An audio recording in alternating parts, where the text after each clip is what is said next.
Good morning, good afternoon, good evening, wherever you are in the world. This is your weekly timeless reading, and this week I was guided to do what I would call is an Ishtar reading. So for those of you who have read the guidebook of my oracle deck, Ishtar is a high priestess that I started channeling 2-3 years ago, and who has been very directional, I'm going to say, about my oracle deck. And so she came through last night in my bath when I was thinking about what it is that needed to be shared. And so this is her unique guidance. So she is, just for clarification, she is a high priestess on Sirius, and she is the main guide behind this oracle deck. So for this reading, we're going to pull 3 cards. Let's see. And my intention for these readings is that it is always for the highest good of all, which is in my box. So Ishtar, what is your guidance today, this week? What is it that we need to understand and know? Oh, this one. Okay. Faith. The card of faith. We need to have faith. So her guidance is around faith. What's really interesting about this card is about the not knowing and the unfolding and the celebrating the surprises and the plot twists and the adventure of moving through life with just a general sense of direction. Because on Sirius, this is the only way to live truly and freely. Without faith, you're not living, you're merely surviving. So a daily prayer for the faith would be, please fill my day with faith. Help me dream bigger and open myself to my highest potential through you and for the highest good of all involved. So this symbol usually arrives when we have a lack of faith, when we're trying to control everything, when we're trying to move things in our direction and push things, and instead of allowing it to move through us, and for every movement through us to allow us to grow and to shift and to change and to embody a new version of ourselves, we try and push from a very mental perspective and control and direct. So faith is the opposite of that direction. It's like sitting in, it's a form of prayer in many ways. It's like, okay, this is what I would like.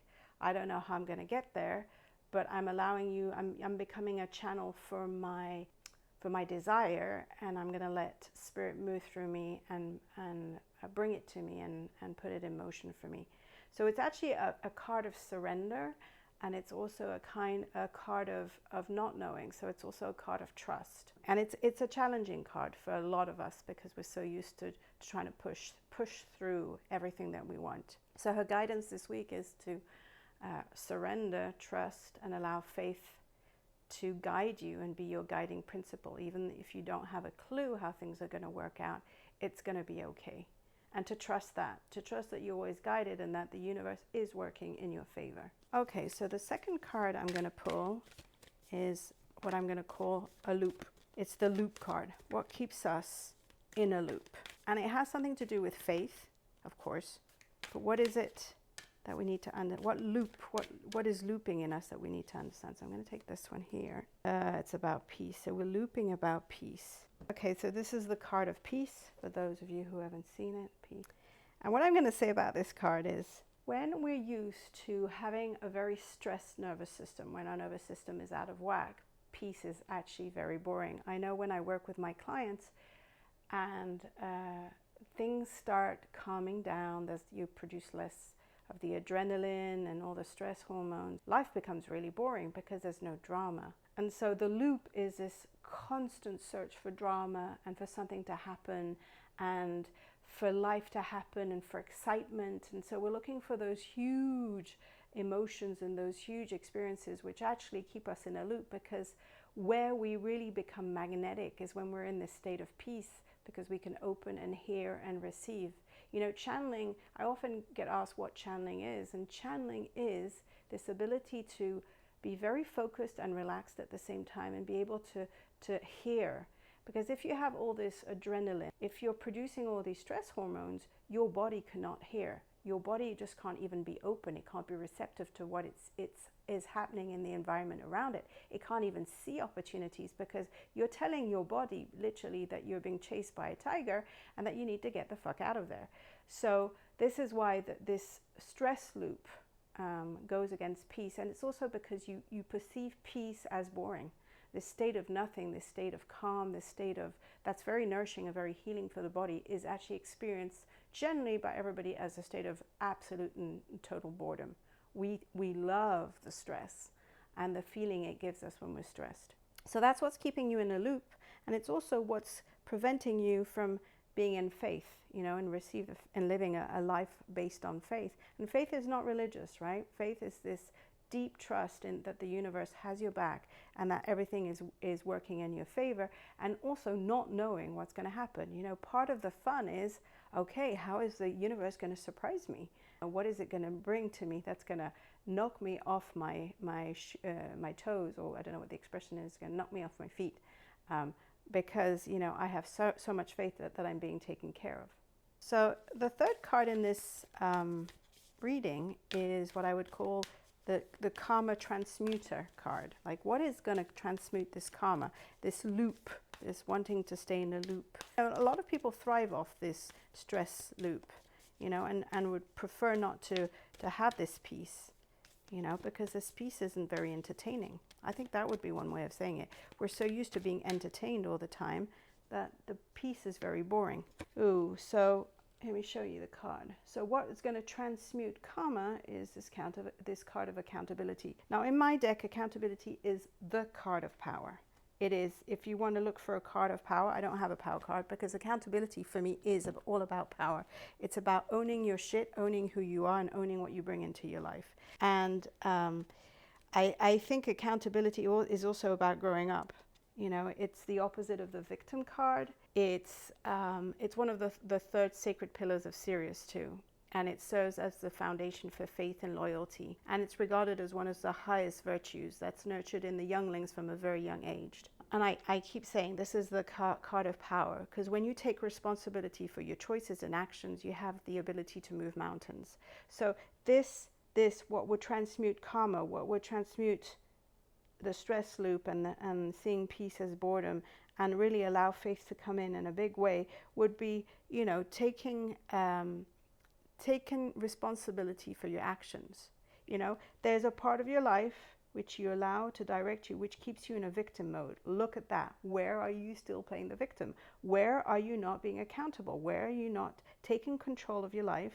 And by that I mean not control like forcing, but like be accountable. Like, where are you still playing the victim? If this card comes in, it means that on the other side of this, there's a part of you, and it could be a very young part, or it could be a very adult part, a part of you that is really struggling with this victim attitude, where you think that the world is against you, that people don't like you, that you know, it's like you've been served a bad deal, or a bad game of cards, that you, somewhere deep inside of you, you are struggling with this victim mentality. And I think it's a wounding. The victim, here's the thing about being a victim, is there's a wounding, and sometimes it's a very valid wounding. But here's the other side to the wound. It's just a wound. It's just a place where you've shut down, closed down, and a story is repeating itself, you know, non-stop, like a broken record. So look at where you're still playing a victim this week, because it really impacts the peace and the faith that are available to you.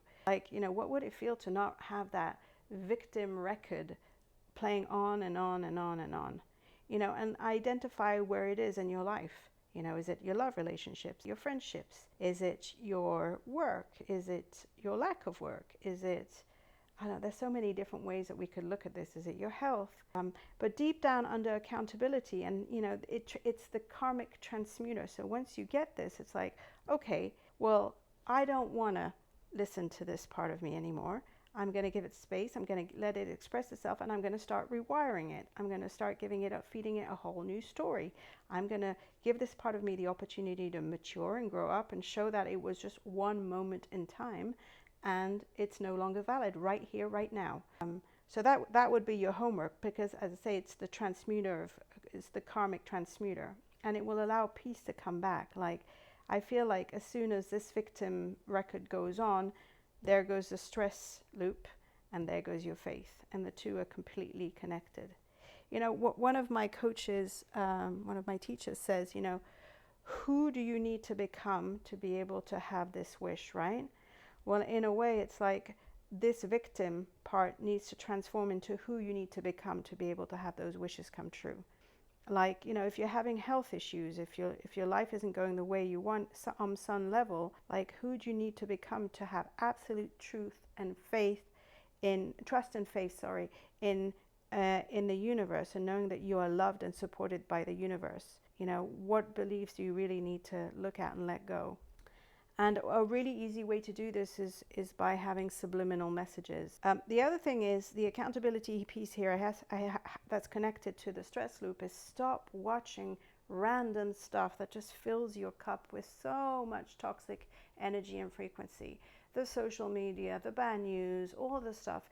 You know, part of the accountability is being really clear on what you allow in your field or not. Stop allowing all this crap into your field. Stop allowing people to dump their hoocha into your field. Stop allowing yourself to dump hoocha into your field. So hoocha is dense, heavy energy. Just stop it. Stop looking at the news and start cultivating peace, because the peace frequency is so much more powerful than the hoocha piece. When everybody can just, you know, my guides always say this to me, like, if everybody could just like transmit 5 minutes of peace, that would ripple everywhere into the collective and to the universe, and that would be so much more powerful than all this hoocha and misery that we're all constantly eating and feeding each other.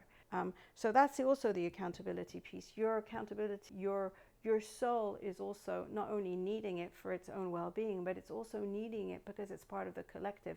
And what you put into the collective is your responsibility. So I'm not saying Pollyanna, all is happy, hunky-dory. No, that's not what I'm saying, because that's just fake. What I'm saying is accountability is you could commit to meditating 10 minutes a day and dedicate that to the collective, you know, to raising the collective.